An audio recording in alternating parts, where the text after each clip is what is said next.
What a book.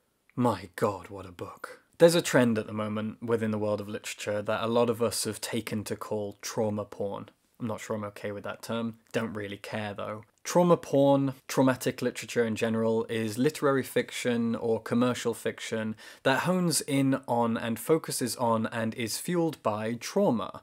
People who have encountered trauma and are still working through that trauma, or a traumatic incident that happens within the story. It's everywhere at the moment, and I get it. Art reflects life, and life right now is this. So it's understandable. And I do kind of like it because traumatic works allow us to experience things from other people's perspectives, get some perspective and appreciate life to a degree. But sometimes it's trauma for the sake of it. And I think that's why we call it trauma porn, because it's so masturbatory. So I wanted this year to try to enjoy literature that wasn't so traumatic, something that celebrates life and love and human acts and human behaviour, relationships. I wanted to find joy in literature, which seemed to be so lacking in 2020. And what I have instead to start the year off is a book that actually bridges the gap. This is a piece of traumatic literature that celebrates life and love. It fuses trauma porn with joy and celebration. And that's exactly what we need to start off the year. If you're going to leave one style of literature behind, or at least try to, and move on to something else, well, there has to be a middle ground. There has to be something that manages to do both. And that's exactly what this book does. The book in question is a Korean novel called My Brilliant Life by Ae-ran Kim and translated by Chi-young Kim. Chi-young Kim has built up quite a name as an excellent literary translator, most notably perhaps for translating Kyung-suk Shin's novel Please Look After Mum, which allegedly took the writer about 10 years to put together, and the final product is so wonderfully translated. So we're getting off to a good foot here with an incredible translator in Chi-young Kim. My Brilliant Life has also been turned into a Korean movie, and now we finally have the novel out in English this month. And wow, what an incredible piece of literature. My Brilliant Life is an interesting title because when you look at it on the surface, you're going to immediately think that it's ironic based on the life that it describes. But actually, no, it is entirely genuine. This is a heartfelt statement about this person's life. My Brilliant Life tells the story of Arum. Arum is a 16-year-old Korean child who unfortunately has been diagnosed with a degenerative disease, the one that you see in that film Jack with Robin Williams. It's real disease, and it's something that affects a very, very small percentage of the world's population, and it causes a person to age prematurely. So by the age of usually about 16, 17, they have the body and the organs of an 80 or 90-year-old, and they don't really live past that age. They certainly don't hit their 20s. So trauma, sorrow, misery. That's where the book kind of begins. But My Brilliant Life is beautiful. And it is, as I said, a celebration of people. It's a celebration of family and love and individuals. The fact that the book manages to accomplish this is an incredible feat. The goal of the book is summarized in a single quote that I noted down here from about 30% into the book, which says, "My plan was this. Write the story of my parents from the very beginning and give this to them on my 17th birthday. Instead of awards or a college diploma, I would gift them this story." So Arum is not going to live much longer. Arum is 16, going on 17, and that's probably the last birthday that he will get to celebrate. But Arum has been raised by two incredible people. Arum's parents got together on a fluke when they were teenagers. They had him very, very young. They were 16 years old. They had their entire lives ahead of them, whatever, and they made an incredible family out of this. So from 16 to age 32, they have raised this child. So now Arum, poetically I guess, is the age that they were when they had him. Just as their lives were about to begin, they had a child, and that child became their lives, and that child has a degenerative disease which has obviously haunted their family and their story all the way up until them now being 32 years old. So they're still so young. You know, I'm 30. I can't imagine having had a child at 16 who would now be a teenager. It's a weird situation. And it's something that you see an awful lot. When I was growing up, young parents, people who got knocked up as teenagers, they were vilified by our nation's worst newspapers. And they were scapegoated for a while. You know, it was immigrants benefit thieves and young parents leeching off the government, leeching off the NHS, etc. What you have here is those people, young parents, who didn't mean for it to happen. It was a mistake. They were careless. And what they've done is they've created a household that is full of love, knowledge, wisdom, care, pride. It's beautiful. Aram never went to school. Aram went to elementary school for about 6 months and it didn't go well because with this disease comes an awful lot of health issues. The health issues they mention, the reason that Aram doesn't continue on in school is because he suffers from epileptic fits.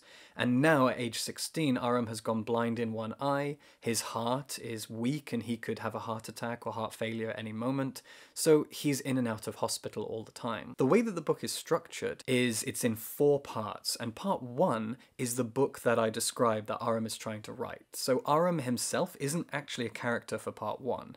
Part 1 is Aram journaling all of the snippets of life that his parents have taught him. And this is the first celebration of life that you really see.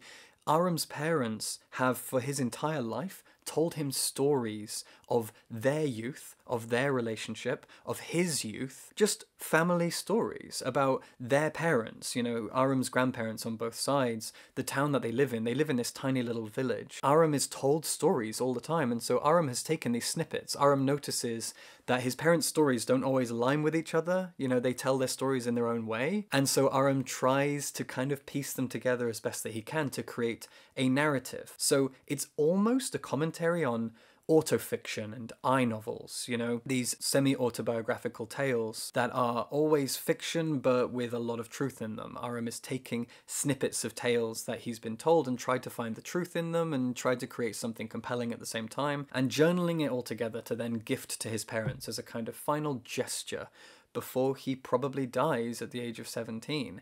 It's an incredibly bold and powerful and courageous thing for this person to do. But Aram is one of the characters in literature that I have come to love the most in my entire life. So part 1 is Aram telling us the story of his parents. It is a third-person story about these two people. It begins with their school life. You know, they're teenagers, they're in high school, and they're meeting and they're falling kind of in love, in lust, I guess. And it's the repercussions of his mother becoming pregnant, her being kicked out of school, Aram's father being beaten up by his dad for getting a girl pregnant. It covers all of that into her then giving birth. And that's it, that's part 1. It is the tale of teenage romance, of mistakes being made, and of making what you can out of a life that's not going according to plan. And that life that they make is incredible. Aram is incredible. And from part 2 onwards, it's a lot more focused on Aram. One really cool thing that happens in part 2 leading into part 3 is that Aram goes on a national TV show that I guess is almost a commentary on trauma porn in a way, because it's one of those TV shows that enjoys or encourages viewers to enjoy the traumatic lives of less fortunate people. So Aram is on this show and he's being asked questions about his life and his condition and his childhood and how it was different from everyone else's, with the hope that then people in the audience will call in and donate to help with his hospital bills, etc. It's a TV show that goes on quite a lot, and the repercussions of this are absolutely fascinating as the book goes on. So part 1 focusing on his parents is really great because it allows us a fully fleshed out pair of characters who then actually become side characters when Aram takes center stage from part 2 onwards.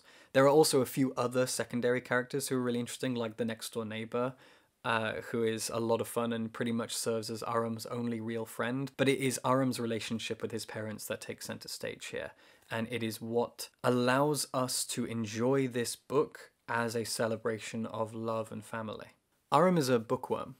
Aram loves to read. His dad was obsessed with Taekwondo and he wanted to do that for a while until suddenly he didn't, almost in that way that teenagers kind of rebel against themselves. And Aram loves having his head in a book. His parents encourage this. His parents have built a world of fiction and stories around Aram. They tell him tales of their life, and they give him books so that he can have more stories. So in a way, there's this kind of romanticizing of literature, armchair travel, living other people's lives. I think it was George R. R. Martin who said, you know, when I die, I will have lived 1,000 lives because I'm a reader. And Aram definitely embodies that. It doesn't feel like Aram has wasted a single day of his life because he has contracted so much wisdom and knowledge and appreciation for life, empathy for other people through the stories that he's read, the stories that he's been told. He reads poetry, he reads memoirs, and he learns about love and life as most teenagers don't. I certainly didn't. Aram is a wise young man, and what these stories and the tales of his parents and the love that they've given him has allowed him is a lack of fear. Aram has this understanding, this wisdom, this empathy that fills his entire body from head to toe, and it has inspired him to be less afraid of the things that are happening. The only time that he becomes truly afraid, really, is when he finds out in a flashback, you know, he's a few years back, he's I think about 13, 14, he finds out he's going blind in one eye. And that is part of the trauma. There certainly is too much trauma in places in this book, but it's obviously necessary in order to build this world completely. Aram has to go to the hospital, and there is a lot of scary medical jargon being thrown at him and being thrown at us. Doctors trying to tiptoe around the issue. They cannot escape it. It's their job to tell Aram how it is, and of course Aram knows that he's going to be dead before 20. But at the same time, they throw out a lot of scary jargon, they tiptoe around the point, they try to give him hope. They say he's going to go blind in his right eye, maybe not the left. We'll see how it goes. We've got to keep an eye on it without giving any definitive answer, and that frustrates Aram because he has learned differently from that kind of attitude to conversation, that attitude towards relationships. That kind of irritates him because what he's been given by his parents is fun tales and truth through fiction, truth through narrative. And the way that the doctors talk to him is the only time that you really see him truly frustrated and angry until later on, which I won't discuss too much. Aram has an incredible amount of wisdom. Someone who read this book, and there was a quote in the praise section at the start of the book that said that the characters in this book were so real that they wanted to add the characters to their Christmas card list. And my God, I really feel that. That was such a beautiful way to put it. Suddenly, Aram and his parents feel like they live in my home, and if I talk to them, I could predict what kind of things they would say. They are entirely dimensionalized people. I know them inside and out. I know their habits, I know their quirks, their likes and dislikes, in a way that is so rarely accomplished in a piece of literary fiction. It's a book that really takes time to mold its characters, and it allows the characters therefore to carry the themes of the book, these themes of acceptance and hope and love conquering all. And these themes feel so real because they are not fantastical in any way. They're not put in a world that feels disingenuous. This is a solid, real, difficult world that Aram has embraced in many ways. Aram has this strength to fight through whatever comes his way. He takes it on the chin, and he takes an opportunity to learn from it. There's a bit where he spends a good stint in hospital, and he spends most of that time reading. There's a book that he reads at one point that talks about death and what comes after for the people who are left. And his mother tells him, she's got tears in her eyes, and she says, stop reading that, because it's too much for her to bear. The idea that he's reading something that so closely seems to mirror his own life, and you can tell by the empty space that follows, without Aram saying anything, that he doesn't